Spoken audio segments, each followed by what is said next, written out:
Hello everybody and welcome back to more solo Fable.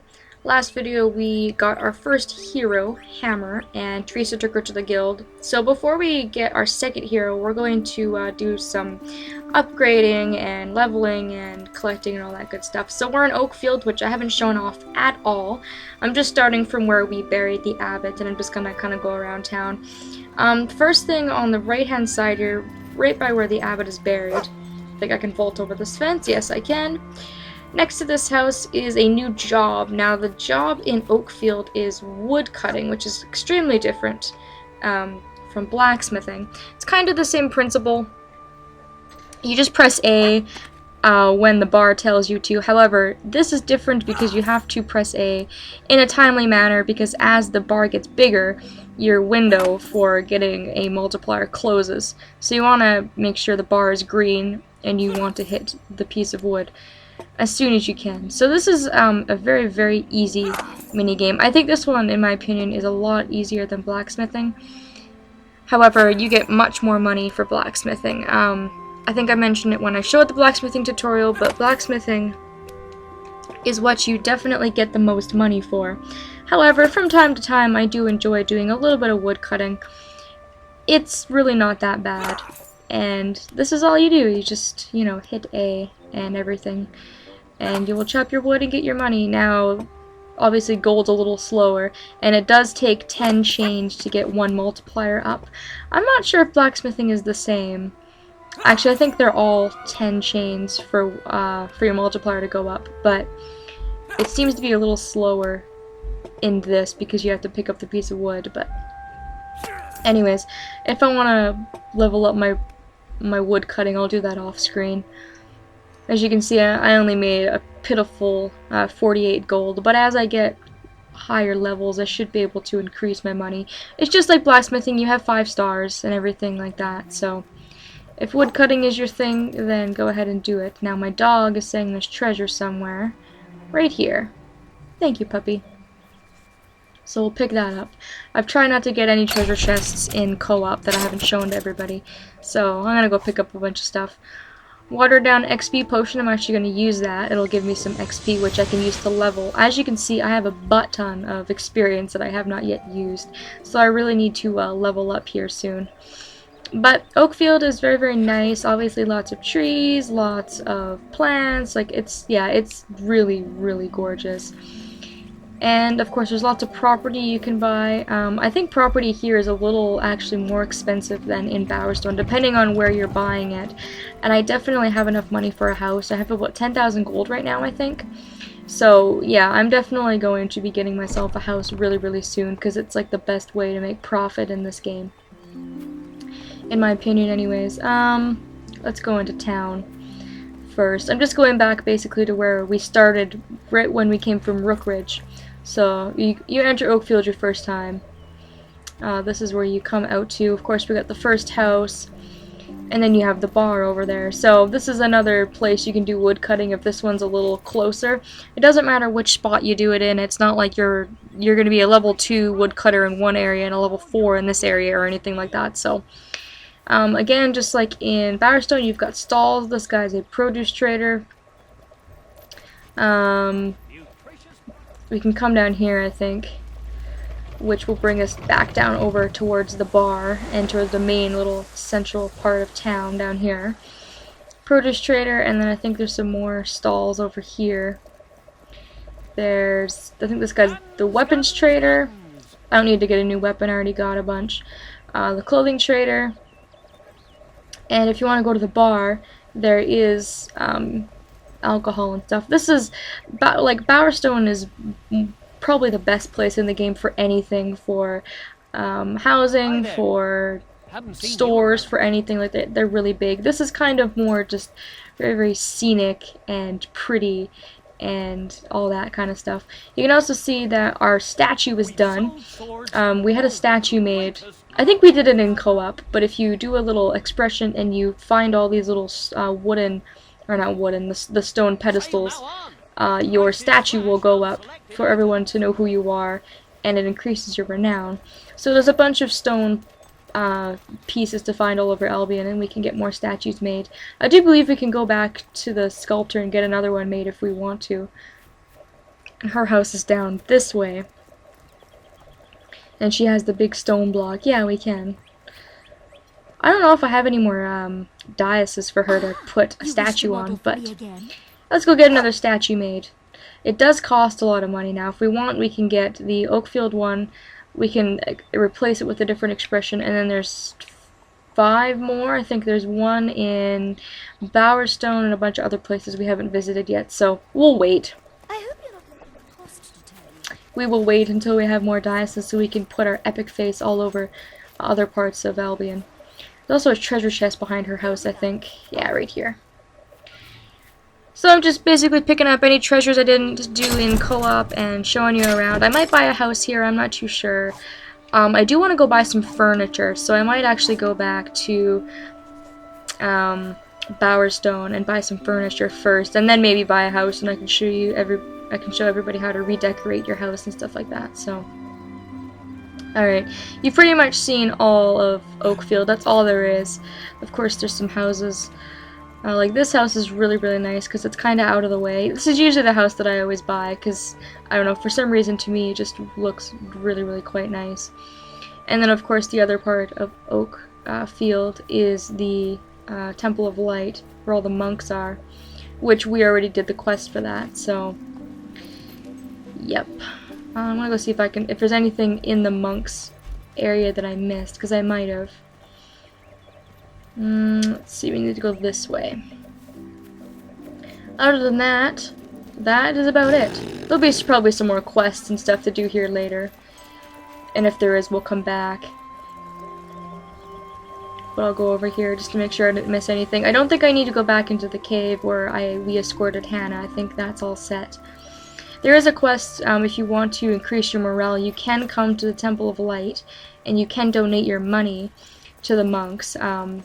But honestly, at this point in the game, it's not necessary. There's still lots of quests you can do that will either give you good morale or bad morale, and it's just a big waste of your money at this point. There's so much other things you can be spending money on, like houses and good equipment and furniture and stuff like that. So I don't think there's anything I really missed up here. I'll show everybody what the Temple of Light quest looks like, though. I think we pretty much got all the chests covered. Let's walk in here. Ah, welcome, my good friend. Please contribute to our temple and receive the blessing of the light. Each donation will bring you wisdom and peace of mind. Alright, so yeah, so he'll ask us if we want to donate money. It's just like in the first Fable. If anybody watched my Let's Play of that game, the Temple of Light was in that game as well, and you could donate money if that was something that you chose to do. I'm not too sure if you get something in this game like you did in the first one. If you donated enough money in the first game, what you got was a weapon. So I'll have to look that up, and if you can, I'll let everybody know about it. Let's vault all the way down here, because I did see a little area over here we haven't been to yet, down by the water. Might be some stuff to dig up if our dog will follow us. Because sometimes there's areas like gravestones and lots of spots with dirt especially where you can dig up stuff. And I don't think that this silver key chest, I don't know if I'll be able to open it or not. How many keys do you need? 10. I probably don't have 10, because what I've been doing is I've been recording all the silver key locations separately, because I want to make a full video for it like I did for the first game. So I'll probably open up those chests all separately as well. Over here we have a demon door. Just like in the first game, they'll want us to do a task for them.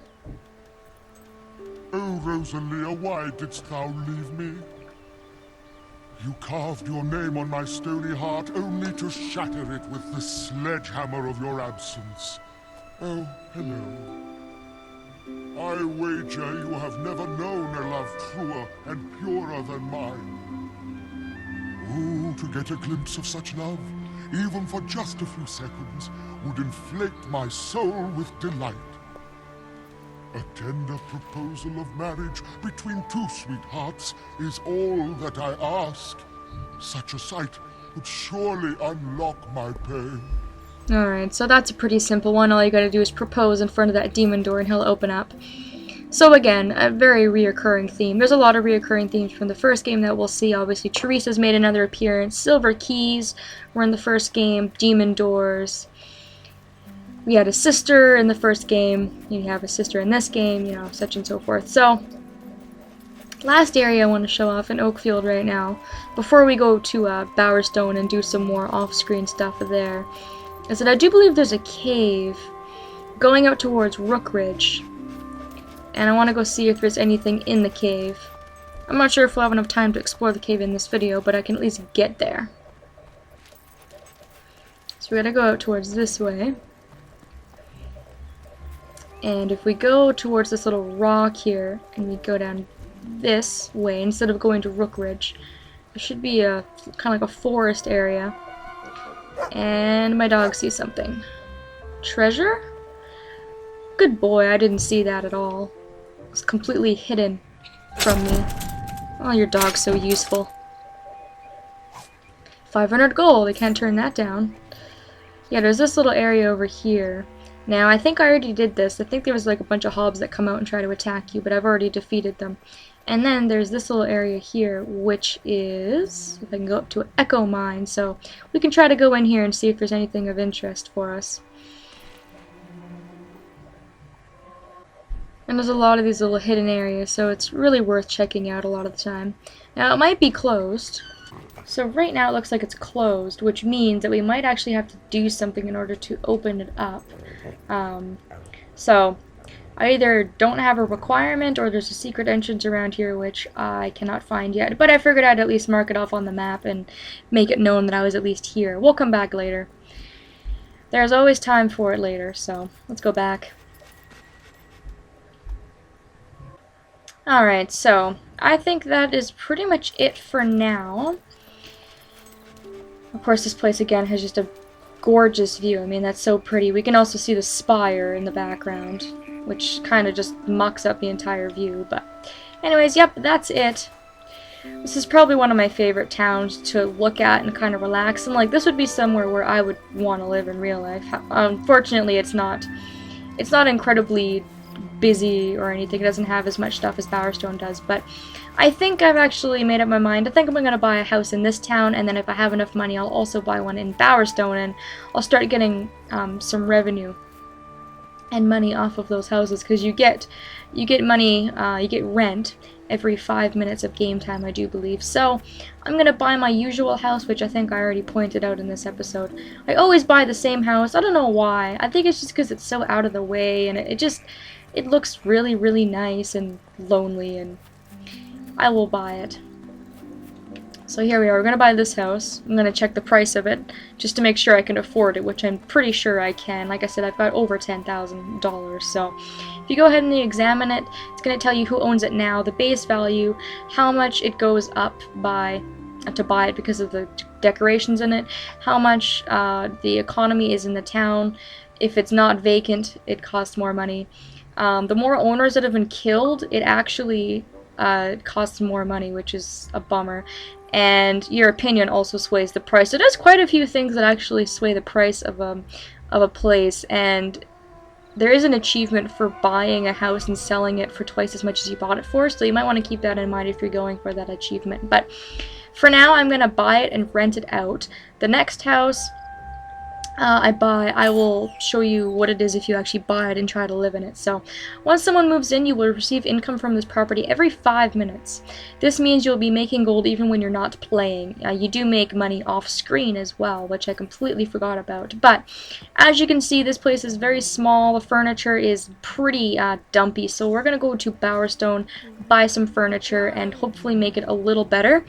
So I'm going to end this episode off here, and next video I'll meet you guys in Bowerstone, and we will go ahead and do some more off co-op stuff. What am I trying to say? Yeah. Anyways, thanks for watching, everybody, and see you later.